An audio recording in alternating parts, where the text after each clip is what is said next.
સુરતમાં આવેલી એક ખૂબ મોટી અને જાણીતી એસઆરકે કંપનીમાં ધમકીભર્યો ફોન આવતા ભાગદોડ મચી હતી. જો કે પોલીસે તત્પરતા દાખવીને આરોપીની ધરપકડ કરી છે. સુરતના હીરા ઉદ્યોગમાં ખળભળાટ મચી ગયો જ્યારે રાજ્યસભા સાંસદ ગોવિંદ ધોળકિયાની પ્રખ્યાત કંપની એસઆરકેમાં એક અજાણ્યા શખ્સનો ધમકીભર્યો ફોન આવ્યો.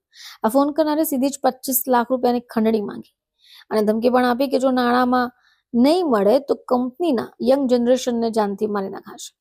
આ ગંભીર પગલાને કારણે સિક્યુરિટી કર્મચારીએ તાત્કાલિક કતારગામ પોલીસ મથકમાં ફરિયાદ આપી.